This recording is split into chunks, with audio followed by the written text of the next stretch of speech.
तो भगवान का नामकरण करने वसुदेव जी मथुरा से पधारे हैं। वसुदेव ने धीरे से भेजा था उनको, जाओ हमारे बच्चों का नामकरण करके आओ। रोहिणी का बेटा और देवकी का 8वां बेटा, ये दोनों बेटे हमारे ही वहाँ हैं, पल रहे उनके यहाँ, भले नंद बाबा के यहाँ हैं तो हमारे ही। जाओ उसका नामकरण करके आओ दोनों का। गर्गाचार्य धीरे से गोकुल आए। नंद बाबा ने स्वागत किया और कहा, पंडित जी आप बड़े मौके से आ गए हो, हमारे घर 2 बच्चे हैं, रोहिणी का है और मेरा है, दोनों का नामकरण कर दिया जाए, आपके माध्यम से हो जाए। तो गर्गाचार्य ने दोनों बच्चों का नामकरण किया है। बहुत प्यारा नाम रखा कि जो रोहिणी पुत्र है, ये आपका बड़ा बेटा जो है, ये बहुत बलवान होगा, लेकिन बलवान होने के बाद भी इसकी भद्रता बनी रहेगी। अधिकतर इंसान जब बल कोई पा लेता है तो अभद्र हो लेता है, कोई भी ताकत मिल जाती तो उसके वो अभद्र हो जाता है, लेकिन बल होने के बाद भी जो भद्र रहेगा, भद्र माने जरा सुशील, जरा आप समझ सकते हो, भद्र माने होता है सुशील, बदतमीज नहीं। आजकल तो जरा भी ताकत मिल जाए इंसान पहले बदतमीज हो जाता है, पूरे मोहल्ले को ताल ठोकता है, जो हमसे टकराएगा वो चूर चूर हो जाएगा। हाँ? जानते हो मेरी पहुंच कहां तक है, अंतरी मंत्री एक फोन अब मेरे कांपते हैं। हाँ? जरा सी ताकत मिल जाए, जरा सा कोई बल मिल जाए कि हम पहले अभद्र हो जाते हैं। लेकिन आपका ये बेटा, बल तो इसके बहुत होगा, लेकिन ये बलभद्र होगा, बलभद्र। इसका एक नाम मैं रख रहा हूं, बलराम। बलराम ये बलवान तो होगा, लेकिन किसी को कष्ट नहीं पहुंचाएगा बल से, सबको आराम पहुंचाएगा, सो बलराम। और जानते हो, ये अपने कंधे पर हल रखेगा। ये बलधर तो होगा ही, ये हलधर भी होगा। हल माने होता है समाधान, हल माने वो हल नहीं, हल माने सॉल्यूशन। कहते भाई इसको हल करो, इसको हल करो, ये समस्या सॉल्व करो। तो हल माने हल नहीं हो जोतने वाला, हल माने सॉल्यूशन। संसार का प्रत्येक बलधर हलधर होना चाहिए, ये भागवत का संदेश है। अगर संसार का प्रत्येक बलवान आदमी समाज की समस्याओं का सॉल्यूशन करना शुरू कर दे अपने बल से, भगवान ने बुद्धि बल दिया हो, आप उस बुद्धि बल से समाज की समस्याओं का हल करो। आपको भगवान ने धन बल दिया हो, उस धन से आप मोहल्ले में कोई समस्या में फंसा हुआ हो, उसकी समस्या का सॉल्व कर दो पैसे से।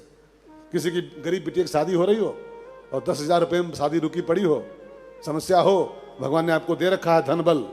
धन बल यही तो बल है, बुद्धि बल, धन बल, तन बल, मनोबल, ये सब बल होते हैं। तो अगर बलधर हो, भगवान ने कोई बल आपको दे दिया है, तो प्लीज हलधर बन जाओ, हलधर। जहां कहीं लगे कि मेरी थोड़ी सी ताकत लगाने से ये समस्या हल हो सकती है, ऐसा हल रखो अपने कंधे पर, तो आप भगवान के भाई हो सकते हो। लेकिन आज प्रत्येक बलवान, इस समाज की बड़ी विडंबना है भाई बहनों, प्रत्येक बलधर हलधर नहीं है, वो समाज में और समस्याएं क्रिएट कर रहा है। वो हल करने के बजाय, समस्याओं का समाधान करने के बजाय और समस्याएं खड़ी कर रहा है समाज के सामने। अगर बुद्धि दिया है तो बुद्धि से समाज को फंसा रहा है, धन दिया है तो धन से समाज को फंसा रहा है। हम अपने बल का प्रयोग समाज को फंसाने में कर रहे हैं, केवल समाज को पीड़ित करने में कर रहे हैं, जबकि भगवान ने बल दिया है इसके लिए कि हल धर लो कंधे पर, हल धरो। समाज का प्रत्येक बलधर बन जाए हलधर, तो समाज की 90% समस्याओं का हल अपने आप हो जाएगा, अपने आप। तो ये जो आपका रोहिणी पुत्र है, ये बलराम के नाम से रहेगा। और जो आपकी यशोदा जी का बेटा है, ये तो बहुत प्यारा बच्चा है। नारायण समह गुण, इसके सब गुण नारायण से मैच करते हैं। इसका नाम मैं क्या रखूं बाबा, मैं तो समझ नहीं पा रहा हूं। कहा क्यों, नाम रखो ना। कहा इसके नाम में क्या रखूं, इसके करोड़ों अरबों नाम पहले से चल रहे हैं। इसको 2-4 नाम नहीं है, इसके करोड़ों नाम चल रहे हैं पहले से ही। अब उसी में से एक नाम मैं भी धर दूं, बाकी इसके नाम बहुत हैं। इनके नाम अनेक, 1-2 नाम इनके नहीं है बाबा। इनके नाम अनेक अनूपा, इनके नाम अनेक अनूपा। मैं कछु कहब स्वमति अनुरूपा, मैं कछु कहब स्वमति अनुरूपा। मैं कछु कहब स्वमति अनुरूपा। आपका बेटे का मैं नामकरण कर रहा हूं कृष्ण। कृष्ण मीन्स करसति इति कृष्ण, जो सभी को अपनी ओर आकर्षित करने का काम करेगा, उसका नाम कृष्ण। करसति, करसति इति कृष्ण। जो सभी को खींचे अपनी ओर, सभी को अट्रैक्ट करे अपनी ओर, उसका नाम कृष्ण। करसत माने होता है किसानी करने वाला, एक अर्थ इसका भी निकलता है। करसत माने जो कृषि करे, कृषि खेती। किस बात की खेती? जो समाज के ऊसर बंजर हृदय हैं, रूखे सूखे जो हृदय पड़े हैं, उन ऊसर बंजर हृदयों को जोत करके उसमें प्रेम की बीज बो करके और प्रेम की फसल लहला दे समाज में, उसका, ऐसे किसान का भी नाम होता है कृष्ण। कृष्ण माने करसती, और कृषित माने प्रेम की खेती करने वाला। भगवान कृष्ण प्रेम के किसान थे। रूखे सूखे संसार को उन्होंने पूरा प्रेम से भर दिया था, पूरे प्रेम की फसल लहला दिया था उस जमाने में। ऐसी गंगा बहाई थी प्रेम की, ज्योति से ज्योति जलाते चलो। आप भी प्यारे अगर कृष्ण की भक्ति करते हो तो आप भी बन जाओ किसान प्रेम के। प्रेम के बीज बो जहां पाओ वहां, जहां लगे थोड़ी ऊसर खेती पड़ी है वहीं 4-6 प्रेम के बीज बो दो।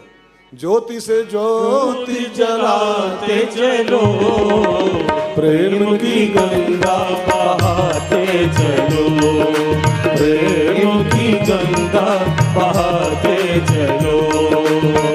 आए जो राम दीन दुखी, आए जो राम दीन दुखी, सबको गले से लगाते चलो, सबको गले से लगाते चलो। प्रेम की गंगा बहाते चलो, प्रेम की गंगा बहाते चलो। कौन है ऊंचा, कौन है नीचा, सब में वो ही समाया। कौन है ऊंचा, कौन है नीचा, सब में वो ही समाया। भेदभाव के झूठे भरम में ये मानव भरमाया। भेदभाव के झूठे भरम में ये मानव भरमाया। प्राणों से प्राण मिलाते चलो, प्राणों से प्राण मिलाते चलो, प्रेम की गंगा बहाते चलो, प्रेम की गंगा बहाते चलो। करसती थी कृष्ण, जो समाज में प्रेम की फसल बो दे, प्रेम की फसल लहला दे, ऐसे कृषक का नाम होता है, ऐसे किसान का नाम होता है कृष्ण। भगवान का नामकरण हुआ,